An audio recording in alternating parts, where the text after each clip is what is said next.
Sir ಇದುವರೆಗೂ ಆಹಾರ ಆಯಿತು, ನೀರು ಆಯಿತು, ಮೇವು ಆಯಿತು, ಗೊಬ್ಬರನೂ ಆಯಿತು, ಮತ್ತು ಶೆಡ್ಡೂ ಆಯಿತು, ಬೆಲೆ ಬಾಳೋ ಶೆಡ್ ಆಯಿತಾ. ಇವಾಗ ಮರಿಗಳನ್ನು ನೋಡೋ ಸಮಯ ಸರ್. ಹೋಗೋಣ ಸರ್ ಇವಾಗ. ಸರಿ ಬನ್ನಿ ಸರ್ ನೋಡೋಣ.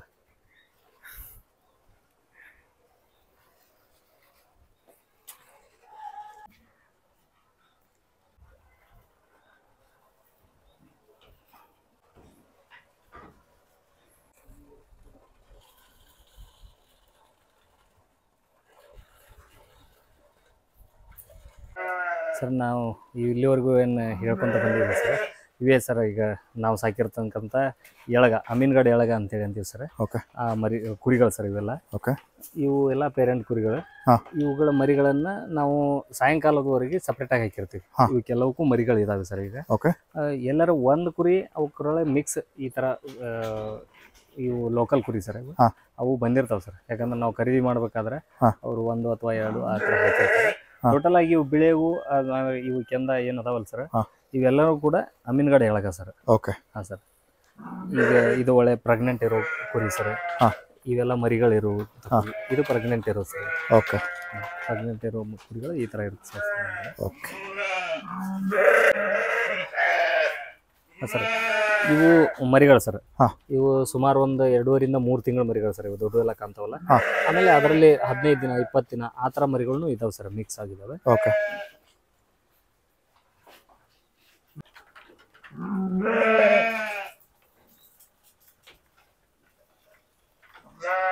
ಮರಿಗಳು ಸರ್.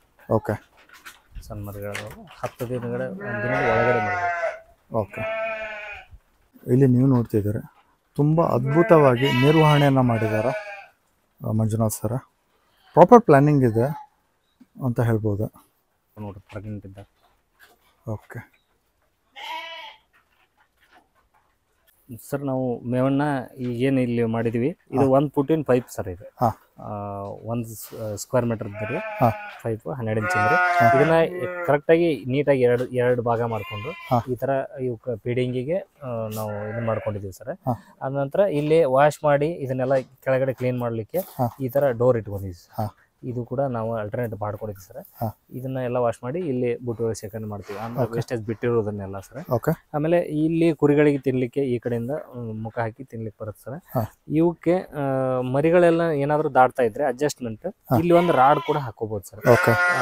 ನೀವು ನೋಡ್ಬೋದು ಇಲ್ಲಿ ಹಾಕಿದೀವಿ ಸರ್. ಇಲ್ಲಿ ಮರಿಗಳಿಗೆ ಅವು ಯಾವ ಹೊರಗಡೆ ಬರಬಾರ್ದು ಅಂತೇಳಿ ಈ ತರ ರಾಡ್ಗಳನ್ನ ಹಾಕೊಂಡ್ರೆ ಮರಿ ಹೊರಗಡೆ ಬರೋದಿಲ್ಲ. ಅವು ಹೊರಗಡೆ ಬಂದು ಅಂದ್ರೆ ಇದ್ರೊಳಗೆ ಮೂತ್ರ ಮಾಡೋದು, ಆಮೇಲೆ ಹಿಕ್ಕಿ ಮಾಡೋದು ಎಲ್ಲ ಮಾಡೋದ್ರಿಂದ ಇದು ಯಾವ ತಿನ್ನೋದೇ ಇಲ್ಲ, ವೇಸ್ಟ್ ಆಗುತ್ತೆ ಸರ್. ಓಕೆ. ಓಕೆ. ಇದು ಬ್ರೀಡಿಂಗಿಗೆ ಅಂದ್ರೆ ಕ್ರಾಸಿಂಗಿಗೆ ತಂದಿರೋದು ಸರ್. ಇದು ಕೂಡ ಎಳಗ ಸರ್, ನಮ್ಮ ಅಮೀನ್ಗಢ ಎಳಗ ಸರ್. ಇದು ಕೋಳೆ ಚೆನ್ನಾಗಿರೋ ಮರಿಗಳು ಬೀಳ್ತಾವೆ ಸರ್. ಆಮೇಲೆ ಇದು ಇವಾಗ 4 ಹಲ್ಲು ಇದೆ ಸರ್. ತಾವು ನೋಡ್ಬೋದು ಸರ್, 4 ಹಲ್ಲು ಇದೆ ಸರ್. Okay sir. ಈ ಶೆಡ್ ಬಂದು ಇಲ್ಲಿಂದ ಇದು 8 ಫುಟ್ ಡಿಸ್ಟೆನ್ಸ್ ಇದೆ ಸರ್. ಟೋಟಲ್ ಆಗಿ ನಾವು ಕಂಚಿ ಲೆವೆಲ್ಗೆ ಇದು ಕಂಚಿ ಬಂದ್ಬಿಟ್ಟು ಇದು 2 ಫುಟ್ ಇದೆ ಸರ್. ಅಂದ್ರೆ ಲಾಸ್ಟ್ 0ಕ್ಕೆ ಆ ಕಡೆ 8 ಫುಟ್, ಆ ಕಡೆ 8 ಫುಟ್, ಮಿಡ್ಲ್ ಬಂದು 10 ಫುಟ್ ಇದೆ ಸರ್. ಆಮೇಲೆ ಇದು ಒಂದೊಂದು ಏನು ನಾವು ಪ್ಲಾಟ್ಫಾರ್ಮ್ ಮಾಡ್ಕೊಂಡಿದೀವಿ ಸರ್, ಇದು 12 ಫುಟ್ ಇದೆ ಸರ್. 12 ಇಲ್ಲಿಂದ ಅಲ್ಲಿಗೆ 12 ಫುಟ್ 6 ಇಂಚ್ ಇದೆ ಸರ್ ಅಗಲ ಸರ್. ಹಿಂಗ್ ಬಂದ್ಬಿಟ್ಟು 20 ಫುಟ್ ಇದೆ ಸರ್. 20 ಫುಟ್ ಇದೆ ಸರ್. ಆನಂತರ ಇದು ಪ್ಯಾಸೇಜ್ ಬಂದ್ಬಿಟ್ಟು ನಾವು ಮೇವ್ ಹಾಕೊಳ್ಳಿಕ್ಕೆ 6 ಫುಟ್ ಇದೆ ಸರ್. 6 feet sir. ಅದ್ರಾಗ ಆ ಕಡೆ 1 ಫೀಟು, ಈ ಕಡೆ 1 ಫೀಟು ನಾವು ಏನು ಗ್ವಾದ್ಲಿ ಅಂತೀವಿ ಸರ್ ಮೇವ್ ಹಾಕ್ಲಿಕ್ಕೆ, ಹಾಲ್ ಮಾಡ್ಲಿಕ್ಕೆ. ಅದು 1 ಫೀಟ್ ಇದೆ ಸರ್. 4 ಫೀಟ್ ಅಂದ್ರೆ ನಾವು ಸಲೀಸಾಗಿ ಓಡಾಡ್ಕೊಂಡು ಮೇವ್ ಗಿವ್ ಹಾಕೊಳ್ಳೋಕೆ ಈಸಿ ಆಗುತ್ತೆ ಸರ್. ಯಾಕಂತ ನಾವು ಇಲ್ಲಿ ಒಂದು 6 ಫೀಟ್ ಬಿಟ್ಕೊಂಡಿವಿ, ಅದ್ರಾಗ 4 ಫೀಟ್ ನಮಗೆ ಜಾಗ ಸಿಗುತ್ತೆ. ಇದು ಸೇಮ್ ಸರ್, ಸೇಮ್ ಸೈಜ್ ಇದೆ ಸರ್ ಎಲ್ಲಾನು ಕೂಡ. ನಾವು ಇಲ್ಲಿ ಕುರಿಗಳನ್ನ ಹೆಂಗ್ ಹಾಕೊಂಡಿರ್ತೀವಿ ಸರ್, ಇವತ್ತು ಈಗ ಒಂದು ವಾರದ ಒಳಗಡೆ ಯಾವ್ಯಾವ ಇಳಿತಾವಲ್ಲ ಕುರಿ ಮರಿ ಹಾಕ್ತಾವಲ್ಲ ಅಂತ ಮರಿಗಳನ್ನ ಒಂದ್ ಕಡೆ ಹಾಕಿರ್ತೀವಿ ಸರ್. ಆಮ್ಯಾಗ ಯಾವ ಮರಿಗಳು ಆಲ್ರೆಡಿ ಹಾಕಿರ್ತಾವು ಅಂತ ಮರಿಗಳು ಒಂದ್ ಕಡೆ ಸರ್, ಕುರಿಗಳು ಒಂದ್ ಕಡೆ ಸರ್. ಆಮೇಲೆ ಮರಿ ಯಾವ ದೊಡ್ಡವಾಗ್ಯಾವು ಅಂತ ಕುರಿಗಳು ಒಂದ್ ಕಡೆ, ಯಾವ ಪ್ರೆಗ್ನೆಂಟ್ ಇದಾವು ಅವು ಒಂದ್ ಕಡೆ. ಹಿಂಗ ಸ್ಟೆಪ್ ಬೈ ಸ್ಟೆಪ್ ಅವನ್ನೆಲ್ಲ ಬೈಫರ್ಕೇಶನ್ ಮಾಡ್ತಿರ್ತೀವಿ ಸರ್. ಅವಾಗ ಈಗ ಇದು ಇಳ್ಯಾಕ್ ಬಂತು, ಇದನ್ನ ಒಂದ್ ಕಡೆ ಹಾಕ್ತಿವಿ ಸರ್. ಇದು ಇಳ್ದೈತಿ, ಅದನ್ನ ಒಂದ್ ಕಡೆ ಹಾಕೋದು. ಆ ತರ ಬೈಫರ್ಕೇಶನ್ ಮಾಡೋದ್ರಿಂದ ನಮಗ್ ಅವಕ್ಕೆ ಎಲ್ಲ ಫೀಡಿಂಗ್ ಮಾಡೋದಾಗ್ಲಿ ಅಥವಾ ಅಬ್ಸರ್ವೇಷನ್ ಮಾಡಾಕ ಭಾಳ ಈಸಿ ಆಗುತ್ತೆ ಸರ್. ಆ ಥರ ಮಾಡಬೇಕು ಸರ್ ಶೆಡ್ ಅಗಲ ಬಂದ್ಬಿಟ್ಟು 30 ಫುಟ್ ಐತೆ, ಉದ್ದ 190 ಐತೆ ಸರ್? ಹೌದು ಸರ್. ಇದು ಅಗಲ ಬಂದ್ಬಿಟ್ಟು 30 ಫುಟ್, ಹಾಂ. ಉದ್ದ 190. ಇದು ಒಳಗಿಂದ ಒಳಗೆ ಸರ್ ನಾನು ಹೇಳ್ತಾ ಇರೋದು. ಹೊರಗಡೆ ಮತ್ತೆ ಆ ಕಡೆ ಒಂದು 2.5 ಫುಟ್, ಈ ಕಡೆ ಒಂದು 2.5 ಫುಟ್, ಅಂದ್ರೆ ರೇನ್ ಫಾಲ್ ಏನು ಒಳಗಡೆ ನೀರು ಬರಬಾರ್ದು ಅನ್ನೋ ಕಾರಣಕ್ಕೆ ಸ್ವಲ್ಪ ಜಾಸ್ತಿ ಆ ಕಡೆ ಈ ಕಡೆ ಹಾಕಿದ್ದೀವಿ ಸರ್. ಮುಂದೆ ಹಿಂದೆ ಕೂಡ ಅದೇ ರೀತಿ ಮಾಡಿದ್ದೀವಿ. ಇನ್ನು ನೀರಿಂದ ಬಂದ್ಬಿಟ್ಟು ಆ ಕಡೆ ಮೇಲೆಗಡೆ ಒಂದು ಸಿಂಟ್ಯಾಕ್ಸ್ ಮಾಡ್ಕೊಂಡಿದ್ದೀವಿ. ಓಕೆ. ಒಂದು 3000 ಲೀಟರ್ದು ಒಂದು ಸಿಂಟ್ಯಾಕ್ಸ್ ಮಾಡ್ಕೊಂಡಿದ್ದೀವಿ ಸರ್. ಓಕೆ. ಒಳಗಡೆ ಕೆಳಗೆ ಮನೆ ಹತ್ರ ಒಂದು ಸಂಪ್ ಇದೆ, ಹಾಂ. ಅಲ್ಲಿಂದ ನಾವು ಸಬ್ಮರ್ಸಿಬಲ್ ಮೋಟರ್ ಹಾಕ್ಕೊಂಡು ಅಲ್ಲಿಂದ ಲಿಫ್ಟ್ ಮಾಡ್ತೀವಿ ಸರ್. ಹಾಂ. ನಾವು ಈ ಉಳಿದ ಟೈಮ್ನಾಗೆಲ್ಲ ಅಂದ್ರೆ ಬೇಸಿಗೆ ಹೊರತುಪಡಿಸಿ 3 ದಿವಸಕ್ಕೆ ಒಂದ್ಸತಿ ನಾವು ಆ ಟ್ಯಾಂಕ್ನ ಫಿಲ್ ಮಾಡ್ತೀವಿ.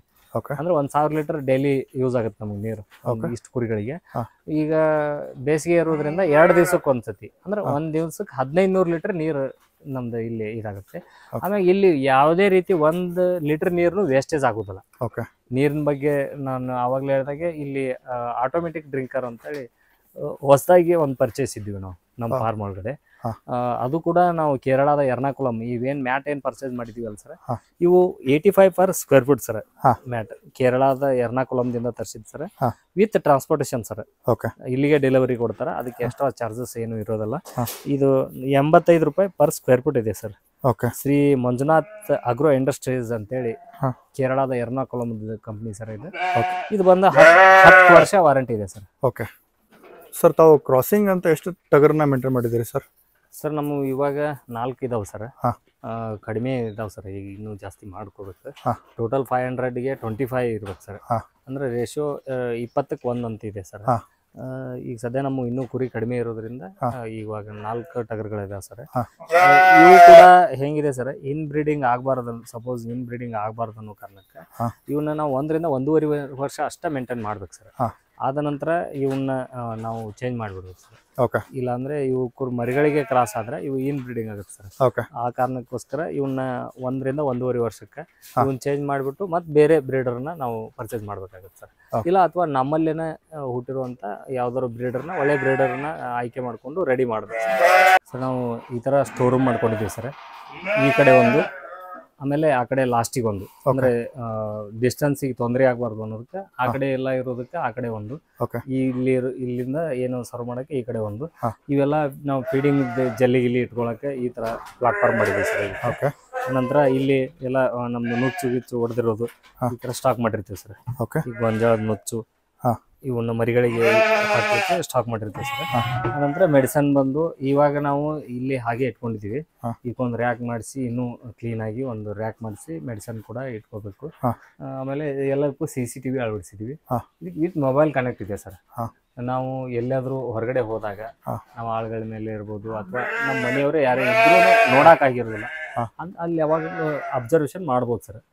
ಆ ರೀತಿಯಾಗಿ ನಾವು ಒಂದು ಸುಮಾರು 8 ಕ್ಯಾಮ್ರಾಗಳನ್ನ ಅಳವಡಿಸಿ ಎಲ್ಲಾ ಕಡೆಯಿಂದನೂ ಎಲ್ಲ ಆಂಗಲ್ ನಿಂದನೂ ವಿತ್ ನಮ್ದು ಫಾಡರ್ದೇನು ಪ್ಲಾಂಟ್ ಇದೆಯಲ್ಲ ಸರ್ ಹಿಂದ್ಗಡೆ, ಅದು ಕೂಡ ಕವರ್ ಆಗೋ ಹಾಗೆ ನಾವು ಕ್ಯಾಮ್ರಾಗಳನ್ನ ಅಳವಡಿಸಿದೀವಿ ಸರ್. Okay fine sir. ಆಮೇಲೆ ಲೈಟಿಂಗ್ ಕೂಡ ಸರ್, ನೈಟ್ ಎಲ್ಲ ನಮ್ಗೆ ಏನು ತೊಂದರೆ ಆಗ್ಬಾರ್ದು ಅಂತೇಳಿ ಪ್ರತಿ ಒಂದು ಪ್ಲಾಟ್ಫಾರ್ಮ್ ಏನಿದೆ 20x12 ನಾನು ಹೇಳಿದೆ ಆವಾಗಲೇ, ಆ ಪ್ರತಿಯೊಂದು ಪ್ಲಾಟ್ಫಾರ್ಮ್ಗೂ ಮಿಡ್ಲಿಗೆ ಒಂದೊಂದು ಲೈಟ್ ಅನ್ನು ಅಳವಡಿಸಿದೀವಿ. ನನ್ಗನ್ಸುತ್ತೆ ಇಲ್ಲಿ ಫ್ಯಾನಿನ ಅವಶ್ಯಕತೆ ಬೀಳಲ್ಲ ಅಂತೇಳಿ ಅನ್ಕೊಂಡು ಬರೀ ಲೈಟ್ ಮಾತ್ರ ಹಾಕೊಂಡಿದ್ವಿ. ಯಾಕಂದ್ರೆ ಸಲೀಸಾಗಿ ಇಲ್ಲಿ ಎಲ್ಲ ಗಾಳಿ ಬೆಳಕು ಚೆನ್ನಾಗಿ ಬರುತ್ತೆ ಸರ್.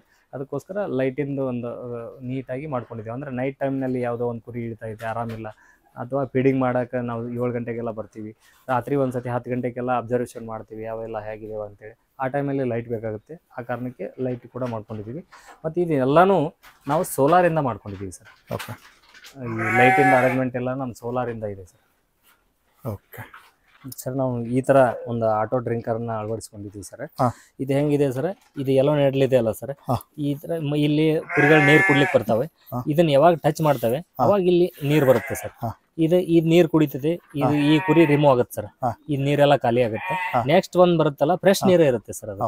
ಆಮೇಲೆ ನೀರ್ ಯಾವ್ದು ವೇಸ್ಟ್ ಆಗಲ್ಲ, ಇಲ್ಲಿ ಇರೋದೇ ಇಲ್ಲ. ನಾನಾಗಿ ಈಗ ಫ್ರೆಶ್ ಮಾಡಿದಾಗ ನೀರ್ ಬಂದಿರೋ ನೀರ್ ಮಾತ್ರ ಇಲ್ಲಿ ಇರ್ತದೆ ಸರ್. ಅವು ಕುಡಿದ್ಬಿಟ್ರೆ ಖಾಲಿ ಆಗುತ್ತೆ. ಮತ್ತೆ ಅವು ಕುಡಿತಾ ಕುಡಿತಾ ನೀರ್ ಖಾಲಿ ಆದವು ಅಂದ್ರೆ ಇಲ್ಲಿ ಬಂದ್ ಡೌನಿಗೆ ಇದನ್ನ ಟಚ್ ಮಾಡ್ತಾವ ಸರ್. ಅವು ಆಲ್ರೆಡಿ ಈಗ ಎಲ್ಲಾನು ಅಡ್ಜಸ್ಟ್ ಆಗಿದಾವ್ ಸರ್. ಇದ್ರೊಳಗೆ ನೀರ್ ಕುಡಿತಾವ್. ಮರಿಗಳಿಗೆ ಮಾತ್ರ ನಾವು ಬುಟ್ಟಿಯಲ್ಲಿ ನೀರ್ ಹಾಕಿ, ಅಂದ್ರೆ ಸಣ್ಣ ಮರಿಗಳಿಗೆ ಇದು ಎಟ್ಗಲ್ಲ ಅನ್ನೋದ್ ಕಾರಣಕ್ಕೆ ಅಲ್ಲಿ ಸಣ್ಣ ಮರಿಗಳಿಗೆ ಬುಟ್ಟಿಯಲ್ಲಿ ನೀರ್ ಹಾಕಿ ನೀರ್ ಕುಡಿಸ್ತಾವೆ ಸರ್. ಓಕೆ ಫೈನ್ ಫ್ರೆಂಡ್ಸ್, ನೀವೇನು ನೋಡ್ತಿದ್ದೀರಲ್ಲ ಇದು 28 ಲಕ್ಷದ ವೆಚ್ಚ ಮಾಡಿ ಈ ಥರ ಒಂದು ಶೆಡ್ ಕಟ್ಟಿದ್ದಾರೆ. ತುಂಬ ಫ್ಯಾಂಟಾಸ್ಟಿಕ್ಕಾಗಿ ಕಟ್ಟಿದ್ದಾರೆ. ತುಂಬ ಕರೆಕ್ಟ್ ಪ್ರಾಪರ್ ಪ್ಲ್ಯಾನಿಂಗ್ ಮಾಡಿ ಕಟ್ಟಿದ್ದಾರೆ. ನೀವು ನೋಡ್ತಿದ್ದೀರಿ ಎಲ್ಲನೂ ಸಖತ್ತಾಗಿದೆ ಅಂತ ಹೇಳ್ಬೋದು. ಒಂದು ವೇಳೆ ನೀವೇನಾದರೂ ಇದ್ರ ಬಗ್ಗೆ ಮಾಹಿತಿ ಬೇಕಿತ್ತಂತಂದ್ರೆ ಸರ್ ಕಾಂಟ್ಯಾಕ್ಟ್ ಡೀಟೇಲ್ಸ್ ನಾನು ಕೆಳಗಡೆ ಕೊಟ್ಟಿರ್ತೀನಿ. ದಯವಿಟ್ಟು ಅವ್ರು ಕಾಂಟ್ಯಾಕ್ಟ್ ಮಾಡಿರಿ, ಅವ್ರಿಗೆ ಶೆಡ್ಗೆ ವಿಸಿಟ್ ಮಾಡಿರಿ, ಇದ್ರ ಬಗ್ಗೆ ಮಾಹಿತಿ ತಿಳ್ಕೊಳ್ರಿ. ಇಲ್ಲಿ ಬಂದರೆ ನಿಮಗೆ ಏನಾದರೂ ಸಿಗ್ತೈತೆ ಅಂತ ನಾನು ಭರವಸೆ ಕೊಡ್ತೀನಿ. ಯಾಕಂತಂದ್ರೆ ಆಹಾರ ಆಗಿರ್ಬೋದು, ನೀರು ಆಗಿರ್ಬೋದು, ಔಷಧಿ ಯಾವ ಥರ ಮಾಡ್ತಾರೆ ಹೇಳ್ಬೋದು, ಮೇವನ್ನು ಯಾವ ಥರ ಕೊಡ್ತಾರೆ ಅಂತ ಹೇಳ್ಬೋದು, ಅದಾದಮೇಲೆ ಯಾವ್ಯಾವ ತಳಿಗಳಿದಾವೆ, ಅದು ತಳಿಗಳನ್ನು ಯಾವ ಥರ ಬೆಳೆಸ್ತಾರೆ ಅನ್ನೋದು ಎಲ್ಲನೂ ಇನ್ ಡೀಟೇಲ್ ಆಗಿ ಅವ್ರು ನಿಮ್ಗೆ ಎಕ್ಸ್ಪ್ಲೇನ್ ಮಾಡ್ತಾರೆ. ನನ್ನ ವಿಡಿಯೋದಲ್ಲಿ ಅವರು ಕ್ಲೀನಾಗಿ ಎಕ್ಸ್ಪ್ಲೇನ್ ಮಾಡಿದಾರ ಅಂತ ಹೇಳ್ತೀನಿ. ನಿಮಗೂ ಈ ವಿಡಿಯೋ ಇಷ್ಟ ಆಗತ್ತೆ ಅಂದ್ಕೊಂಡಿದ್ದೀನಿ.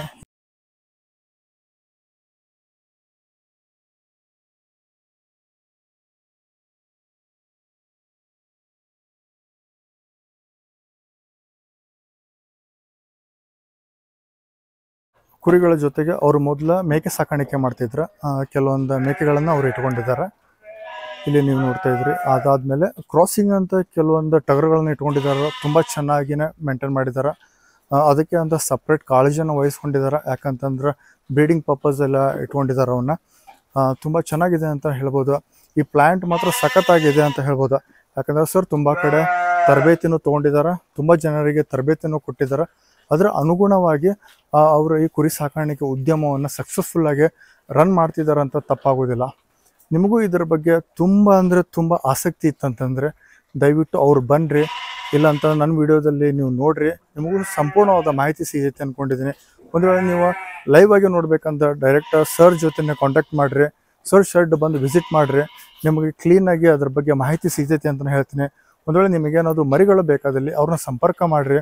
ಉತ್ತಮ ತಳಿಯ ಮರಿಗಳ ಉತ್ತಮ ಬೆಳವಣಿಗೆ, ಉತ್ತಮ ಗುಣಮಟ್ಟದ ಮರಿಗಳು ಸಿಗ್ತಾವಂತ ನಾನು ಹೇಳ್ತೀನಿ.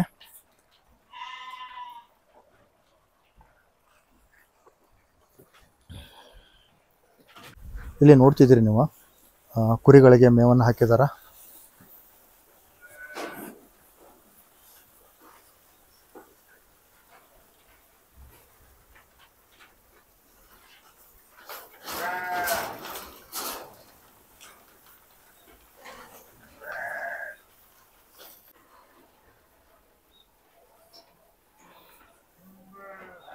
ಇಲ್ಲಿ ನೀವು ನೋಡ್ತಿದ್ರೆ ಕುರಿಗಳಿಗೆ ಮೇವನ್ನು ಯಾವ ಥರ ಹಾಕ್ತಾರೆ ನಾನು ನಿಮಗೆ ತೋರಿಸ್ತೀನಿ ಇವಾಗ.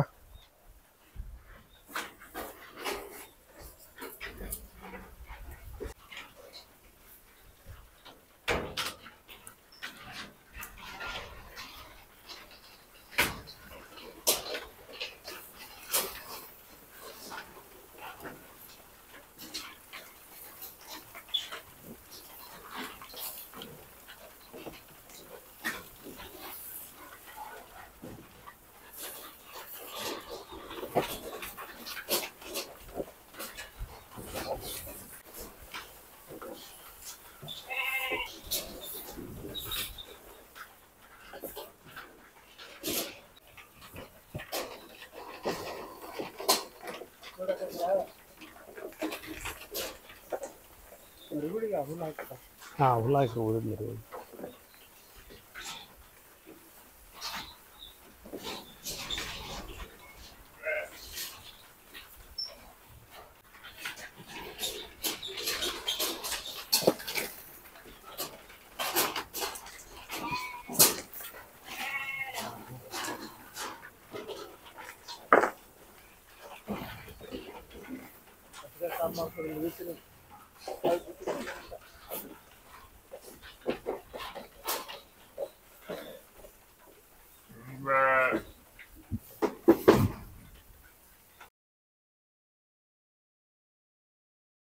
ಮೇವನ್ನು ಯಾವ ಥರ ಕೊಡ್ತಾರೆ ನಾನು ನಿಮಗೆ ತೋರಿಸ್ತಾ ಇದ್ದೀನಿ.